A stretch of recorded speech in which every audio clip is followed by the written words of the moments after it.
panguva ino zvonzi ZANU-PF ngaichibatiwa kwaya kuchinzi vanhu ngavaite sezviri chabhomushogeza zvonzi vana studio 7 vana voya shona panguva ino ngavauye vatange kuvhoisa up vachitaura zvese zviri kuitwa nethe ruling party ZANU-PF. Sandapinda mashoko ari kunyatso kuonekwa kunzi the ruling party ZANU-PF payakaona vanhu vakaita sana Blessed Muhlanga vachitanga kuuya vachi presida over ma-interviews ana bomushogeza ma-first days zvakaita kuti aiwa vana Blessed Muhlanga vazosungwa nogara navo zvavo vazobuditsiwa vanga vanyatso kuonekwa kuti kunzi aiwa these guys they're exposing the real truth about ZANU-PF. Remember, subscribe or like on the bell. Kutipinda panapa change read domdanyora chiti ZANU-PF got very annoyed and terrified when they heard Geza's voice.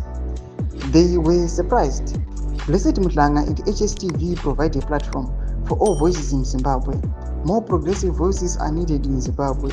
We want Studio 7 Voya to come back. ZANU-PF will not be able to silence us all. We would not know about Rigananda, Tsikidzi and ZANU-PF corruption if we didn't have many progressive platforms to expose the rot that is ZANU-PF. We will not stop reporting. ZANU-PF hates fair reporting, especially when it comes to ZANU-PF driven corruption. Zimbabwe belongs to us all. Let's keep talking.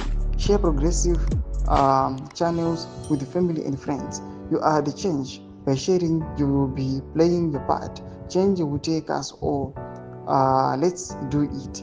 Action. Ndomashoko kuda panapa vanachita aiwa ngatiitsvakire plan the ruling party ZANU-PF tifumure sezviri kuitwa nana bomushogeza muri kuona panguva ino aiwa vana Muhlanga right now vakanga vari behind the bars just because of exposing pari panapa achiti if macause akauya achiexposa the regime akawanda everyone achiexposa those guys aiwa vanofunga kaviri they will go, they will leave their places muma-offices. Tudze mafunguro enyu muri kudipa pamusoro pechitiko ichi papinda kumesa kushemeredza mafunguro enyu pamakawana subscribe or like on the bell icon.